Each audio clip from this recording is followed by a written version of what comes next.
A comunidade Narrações Imersivas está disponível. Acesse o link na descrição, ou então no primeiro comentário fixado, ou até mesmo no QR Code na sua tela.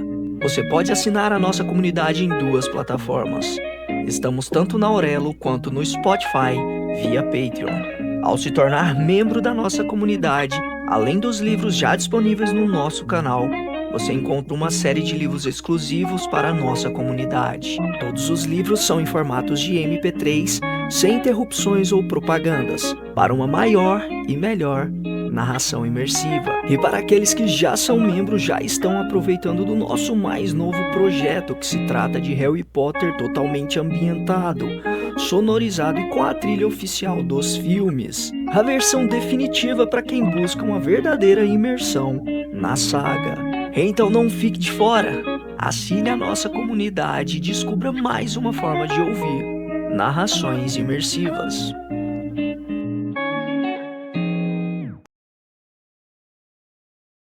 Percy Jackson e os Olimpianos.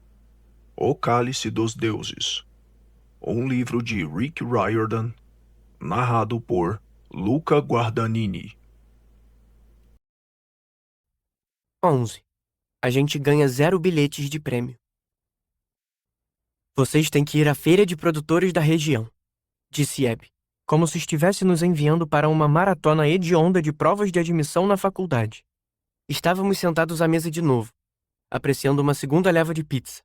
Dessa vez, eu estava comendo, porque era adolescente de novo. Além do mais, não havia boomers cantando músicas de protesto, o que ajudou a digestão. Grover engoliu um pedaço do prato de papel oleoso. O que tem de tão ruim na feira de produtores da região? A deusa franziu o nariz. Iris botou na cabeça que a loja orgânica na Califórnia não era suficiente. Agora, quer compartilhar as mercadorias dela com o mundo todo. Vocês vão encontrá-la vendendo cristais, incenso e só Zeus sabe o que mais neste sábado, na frente do Lincoln Center. Fiquei aliviado. Mais uma missão aqui por perto? E em um sábado? Isso significava que eu talvez conseguisse passar o resto da semana resolvendo as coisas da escola, o que não era divertido. Mas pelo menos era melhor que atravessar o país para uma feira de produtores locais nos cafundós de Idaho. Mas Annabeth estreitou os olhos. Observou Abby como se a deusa estivesse prestes a nos atacar com glitter de novo. Você acha que Iris pegou o cálice? Então? Abby deu de ombros. Isso quem vai determinar são vocês. Só posso dizer que não fui eu, e que Iris é a única outra pessoa que já foi copeira divina.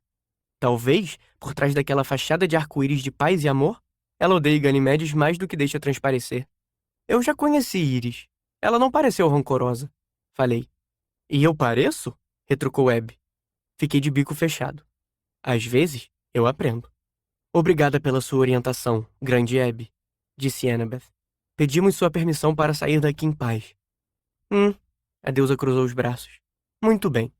Mas nada de bilhetes de prêmio para vocês. Grover pigarreou, como se faz depois de comer pratos de papel oleosos. Você não vai contar para ninguém sobre a situação do cálice. Abby fez um ruído debochado. Óbvio que não. Mal posso esperar para ver Ganimedes se dar mal no próximo banquete e virar cinzas por uma explosão do raio de Zeus. Mas anotem minhas palavras. Se ofenderem Iris como me ofenderam, não vão escapar tão fácil. Vão desejar terem continuado crianças. Quando vimos Abby pela última vez, ela estava recebendo um grupo de millennials que queria reviver os anos 1990 pela magia de um karaokê das Spice Girls. Eu esperava que todos saíssem de lá vivos. Ao andar pelo fliperama, senti funcionários, clientes e galinhas nos observarem. Tive medo de ser transformado em criancinha a qualquer segundo. Mas conseguimos voltar a Times Square. Nunca tinha sentido tanta felicidade ao ver as multidões de turistas e na altura dos olhos deles, não das bundas. Na estação do metrô, Annabeth, Grover e eu nos separamos. Ninguém falou muito. Estávamos abalados pela tarde de infância, galinhas e terror. Mas eu não estava muito preocupado. Já tínhamos passado por transtorno de estresse pós-aventura juntos muitas vezes. Eu sabia que a gente se recuperaria. Annabeth seguiu para a EDNY. Grover pegou o LIRR para o acampamento meio-sangue. Eu andei até o Upper East Side, porque precisava de ar fresco. De vez em quando, olhava para as mãos, lembrava como tinham ficado pequenas e como havia me sentido impotente por não poder usar minha espada. Por dentro, ainda me sentia com 8 anos, prestes a chorar. Naquela noite, procrastinei para fazer o dever de casa. Uma grande surpresa, eu sei. Eu me sentei na saída de incêndio e balancei as pernas acima da viela. Senti a ansiedade vibrando pelas veias. Meu estado normal já era predisposto à agitação, mas agora estava pior. Tinha participado de tantas missões em que havia muito mais em jogo. Missões em que, se eu falhasse, cidades queimariam, o mundo explodiria, calças boca de sino voltariam à moda. Aquela era apenas recuperar o copo de um deus. Ainda assim, parecia tão arriscado quanto as outras coisas que eu já tinha feito.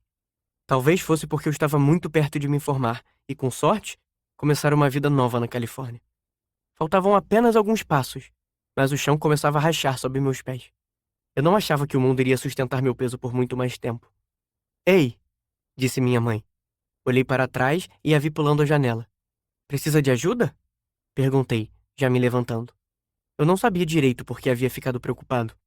Ela já pulara aquela janela 100 vezes, mas naquela noite foi estranho. Talvez porque todo o meu futuro parecesse frágil. Ela fez sinal para que eu continuasse sentado. Eu estou bem. Só achei que você precisava de companhia. Minha mãe se sentou ao meu lado, com as costas na parede de tijolos. Os fios grisalhos no cabelo dela brilhavam como veios de prata. O mais estranho era que eu havia ganhado a primeira mecha grisalha antes da minha mãe, graças a certo titã chamado Atlas. Mas ficava melhor nela. Não parecia mais velha, e sim, mais majestosa. Lembrei que, muito tempo atrás, Poseidon a havia comparado a uma princesa. E não as que se encaixam no estereótipo da donzela em perigo. Ele se referia às princesas guerreiras da Grécia Antiga, que eram implacáveis e sabiam manejar uma espada de bronze. Minha mãe tinha esse tipo de força. Também era gentil, a ponto de perceber que eu estava sofrendo e pular a janela para ficar comigo. Por um tempo, ficamos em um silêncio confortável, vendo dezenas de vinhetas de vida urbana nas janelas iluminadas da região. Uma família preparava o jantar, rindo e atirando fios de espaguete uns nos outros. Um idoso estava curvado, sentado em uma cadeira, com o rosto banhado de luz azul de uma tela de televisão. Duas crianças pulavam em uma cama, batendo uma na outra com travesseiros. Eu amo Nova York porque dá para ver todas essas vidas lado a lado, como uma colcha de retalhos infinita de diferentes telas de videogame, convidando você a apertar o play e entrar em uma nova realidade. Eu me perguntei se alguém já tinha pensado em entrar na minha vida. Como era quando eu era pequeno? Perguntei. Minha mãe ficou tensa, como se fosse uma pergunta capciosa. Por que a pergunta? Eu fiquei com 8 anos hoje. Em geral, não conto os detalhes das missões para minha mãe. Não gosto de preocupá-la mais que o necessário. Ela já sabe como a vida de um semideus é perigosa. Mas, naquela noite, relatei a tarde com todos os detalhes sinistros. Quanta coisa!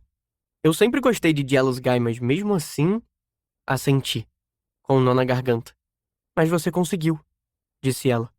Você sempre consegue. Acho que sim. Mas pareceu que todo o meu progresso, todos os anos envelhecendo e aprendendo a sobreviver, Abby tirou tudo aquilo com um estalar de dedos. Eu virei uma criança indefesa de novo. Você é muitas coisas, Percy. Mas indefeso, não. Ela botou a mão no meu ombro. Quando era pequeno, sempre que ficava com medo, às vezes até dava para trás por um segundo. Mas depois marchava direto até o que estava assustando você. Encarava, até a coisa ir embora ou você entender. Pensar em você como criança pequena me deixa... enjoada? Ela riu. Me deixa esperançosa. Você continua seguindo em frente. Se transformou em um excelente jovem e... eu tenho orgulho de você. O nó na minha garganta estava do tamanho de um kiwi.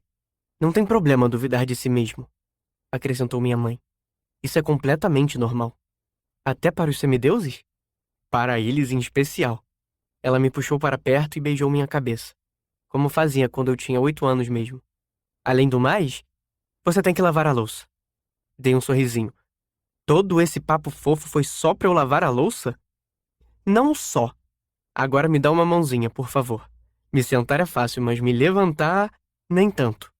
Eu lavei a louça, porque acho que os semideuses fazem o que tem que fazer. Deixei Paul e minha mãe na sala, aconchegados no sofá, ouvindo um vinil de jazz dele. Os dois me agradeceram e me desejaram boa noite. Mas eu fiquei acordado. Terminei os deveres de casa. Não sei como, mas arrumei forças para enfrentar a álgebra avançada. Até escrevi uma redação, apesar das palavras nadarem na frente dos meus olhos e metade devesse estar com erros de ortografia. Naquela noite, dormi melhor do que dormi havia muito tempo.